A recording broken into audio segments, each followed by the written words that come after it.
Radio 5.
Piektajā ātrumā, 3 minūtes pāri 6 vakarā, piektdien, 16. janvārī. Mani sauc Mārtiņš Pabērzis, man tepat blakus arī Matīs Skaktiņš. Tu klausies Latvijas Radio 5 raidījumu 5. ātrums, un mēs dodamies tikai un vienīgi uz priekšu. Un Tagad, kad esmu dzirdējuši gan Eminemu, gan arī Reju, gan arī Edvardu Griezi, tagad beidzot laiks parunāt par kaut ko, kas varbūt dažam labam vairs nav aktuāls, bet ja kāds šobrīd atrodas ceļā un dara to tieši Rīgas teritorijā, tad zini, ka šobrīd aktuālākie sastrēgumi ir uz Daugavgrīvas ielas no Kuldīgas ielas līdz Buļļu ielai 8 minūtes jāuzkavējas ceļā. Liepājas iela posmā no Mārupas ielas līdz Atpūtas ielai ir pamatīgi sastrēgusi 11 minūtes. Jāpavada šajā sastrēgumā Kārļa Ulmaņa gatves pagrieziens uz Vienības gatvi, 9 minūtes aizņems jūsu ceļā. Krasta iela no Vilhelma Purvīša ielas līdz Dzeltceļa tiltam 8 minūtes, Augusta Deglava iela no Vestienas ielas līdz pagriezienam uz Nīcgalas ielu pa kreisi 7 minūtes ceļā jāpavada. Vanšu tilts no Ķīpsalas līdz Jēkaba ielai 6 minūtes aizņems ceļā un Salu tilts no Lucavsalas līdz Telts ielai 6 minūtes ir jāpavada ceļā. Tā lūk, tā sastrēguma vēsta, šādas ziņas.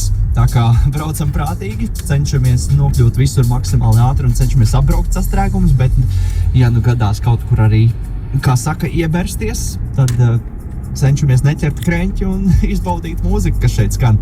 Kaut ko senu, bet joprojām kvalitatīvi paklausījāmies no Eminema, tāpēc tagad ir laiks to pašu darīt ar franču indiju popmūzikas apvienību Phoenix, kuri savā debijas albumā šī gadsimta sākumā iekļāva šo leģendāro kompozīciju. They say an end can be a start if I have.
4:56 no rīta, es rakstu tekstu. Brīvībēju telpu, tagad runāju pats ar sevi. Domāju, ko man teikt, ja pa īstam. Šeit, ja pa īstam, vai redzamies ik vienreiz vien, ja pa īstam, ja tā. Tad lai tā būtu miers tev, bet ja nodomā, tad atnāc droši griez vēl. Mēs varam parunāt, ka tačka ir zem maternā vai dzīvoklī, kad uzskan fonā, pudeles atverās, mums sarunē tuneles atverās, un esam 2-1, ziņas liec jau man. Labi, 5-21, būtu laiks pagulēt, bet man šodien vārda dien, bet mēs esam iegad ciklu, pat nezinām kāda dien. Laikam kaut kas ir uz sirds, ka tā nevaru iemigt, bet ja tomēr rakstu šo kā, tad nevar būt priecīgs. Laiks tikš man pie sienas, nenu, tobišķi pie skapja, kamēr sēžu šajā divhānā un drukāju atskaņas, lai pasmaid, ja tu tikai pasmaid, zinu, ka tas skan stūl, ja manis pats skaits, skaitu katru sekundu un stundu, kā būt nakts main, pārāk daudz, kam pieķeros, un nevajag to atlaiž, ja tu tikai pasmaid, ja tu tikai pasmaid, zinu, ka tas skan stūl, ja manis pats skaits, skaitu katru sekundu un stundu, kā būt nakts main, pārāk daudz, kam pieķeros, un nevajag to atlaiž. Pat dzīve tā jau ir grūta, zinu, ko tu domā, atkarīgs, ka dzird šo, bet biju tavā lomā. Piecelies uz darbu, ar citi nāk notā, nemitīgi streso par naudu, bet kā tu domā? Ir 5:50 no rīt, kā redzēja man nav darbs, pavisam nesen vēl es biju naktas maiņas sargs. R.I.P. tās miegas stundas, kuras neatgūšu, kā arī atceros tos laiks, ka bija reāli grūti, kad citie krastieres bija liels dīls, tagad divi šilo kovojo pie pionieru bija. Tāda vārda bilde jāliek laika kapsulā, tā akurāti raksturo, kā jūtos, kad es rakstu šādi. Un prieks, ka visi dziesmi to man blakus gāja, ja reps ir arhitektūra, es būvēju sapņu mājas. Un katrā pagalmā ir vieta, kurā sapņi sāks, un kad atceros savu prieka asaras nāku. Pasmaid, ja tu tikai pasmaid, zinu, ka tas skan stūl, ja manis pats skaits, skaitu katru sekundu stundu, kā būt nakts main, pārāk daudz, kam pieķeros, un nevajag to atlaiž. Ja tu tikai pasmaid, ja tu tikai pasmaid, zinu, ka tas skan stūl, ja manis pats skaits, skaitu katru sekundu stundu, kā būt nakts main, pārāk daudz, kam pieķeros, un nevajag to atlaid. Ja nu tikai vēlreiz uz dūmu, vari pieskriet pie mums, man ir daudz, ko tev dos, varbūt sāksim ar to, ka es rakstu jums, ja es rakstu jums, ja es rakstu jums, un es rakstu jums, ja es rakstu jums, un es rakstu jums, ja es rakstu jums, ja es rakstu jums. Like Luke, mani sauc Īvijs. Jā, Īvī ar pasmaidi. Atgādinājums visiem pasmaidīt, ja ir tāda iespēja. 15 minūtes pāri 6 vakarā. Sandriņa ziņo par to, ka Daugavgrīvas ielā vairs nav vispār sastrēgumu, tā kā ķeram šos mirkļus, kamēr vien varam, bet, nu, kā jau tas tā daudzās tradicionālās izpausmes veidos vienmēr notiek, ka tie sastrēgumi uzrodas tieši tad, kad nevajag, un pazūd tad, kad arī nevajag. Tad, kad teorētiski, mēs pieņemam to, ka tie sastrēgumi tur nav, bet brīžos, kad varbūt ir vairāk jāpasteidz, tad atkal, tad neko. Nedaudz par kaut ko interesantu. Šausmu filmas cienīgs scenārijs vai seriāls sapnis. Austrālijas iedzīvotāja Reichelai Blūrai tā bija realitāte, jo 12. janvāra naktī viņa pamodās savā gultā un sajūta uz krūtīm kaut ko smagu. Pusmiegā Reichela nodomāja, ka tas droši vien ir kāds no suņiem, kas ierāpies gultā, taču pieskaroties saprata, ka tas ir kaut kas gluds un slidens. Un kad sievietes partneris ieslēdza nakts lampu, pāra ļaunākās aizdomas apstiprinājās un uz Reichelas krūtīm bija sarkņājies aptuveni 2,5 metrus garš pitons. Ak, šausmas. Sieviete uzskata, ka paklāja pitons, neindīgi žņaudzēja čūska, mājā iekļuvis caur logu un nemanot uzrāpies tieši uz gultas. Čūska bijusi tik liela, ka pat sarkņājusies uz viņas ķermeņa. Daļa astes vēl bija atradusies ārpus loga un atbrīvojusies no pitona. Reichela mierīgi sāka to virzīt atpakaļ pa to pašu ceļu, kā tas bija ierāpies. Es viņu satvēru, un pat tad viņš nešķita nobijies. Viņš vienkārši karājās man uz rokas, viņa stāsta. Situācija vīram gan šķitusi daudz satraucošāka nekā pašai Reichelai, un šis neparastais nakts piedzīvojums par laimi beidzās bez cietušajiem. Dzīvniekiem, arī cilvēkiem. Paklāja pitoni ir izplatīti Austrālijas piekrastes zonās un parasti pārtiek no maziem zīdītājiem un putniem, nevis guļošiem cilvēkiem. Tā kā par laimi vismaz šis bija viens no tiem labajiem variantiem, kad negaidītais kaimiņš naktī izrādījies kāds salīdzinoši miermīlīgs, pitonveidīgais dzīvnieks, bet, hei, tas varēja izvērsties arī pavisam citādāk, tāpēc šeit arī tas klasiskais stāsts par to, ka daudzi austrālieši viņiem patīk jokot par to, ka tā vieta, no kurienes viņi nāk, ir pilna ar tik daudz dažādiem eksotiskiem un bīstamiem dzīvniekiem, ka viņi te katru dienu iznāk apbruņojušies līdz pat zobu galiem un visu dzīvi pavada tādā aktīvā izdzīvošanas režīmā. Nu, bet atgādinājums, tas tikai un vienīgi joks, tāds kaut arī reizēm dzirdot par to, kas Austrālijā dzīvo. Jā, reizēm ir pamatīgs prieks par to, ka neko tādu mēs nepiedzīvojam Latvijā. Lūk, tāds interesants atgadījums ir gadījies. Es domāju, šis tik tiešām tāds izteikts scenārijs no šausmu filmas, tikai man tāda sajūta, ka šausmu filmā tas nebūtu beidzies tik labi. Pie tā mēs arī paliekam un atgriežamies pie mūzikas. Vēl kārtīgi deva ar mūziku un tad pieķersimies kaimiņu būšanai. Es domāju, viss būs šajā ziņā interesanti, jo kaimiņu būšanā mums dziesmas, kas ir sagatavots, nāk arī no mūsu kaimiņiem, Lietuvas un Igaunijas, bet tas pēc vēl kādas kārtīgas dziesmu devas, kur iesāks Somber ar Undressed. Vēlāk arī dzirdēsim Grace Angeru un arī The Weeknd kopā ar Daft Punk.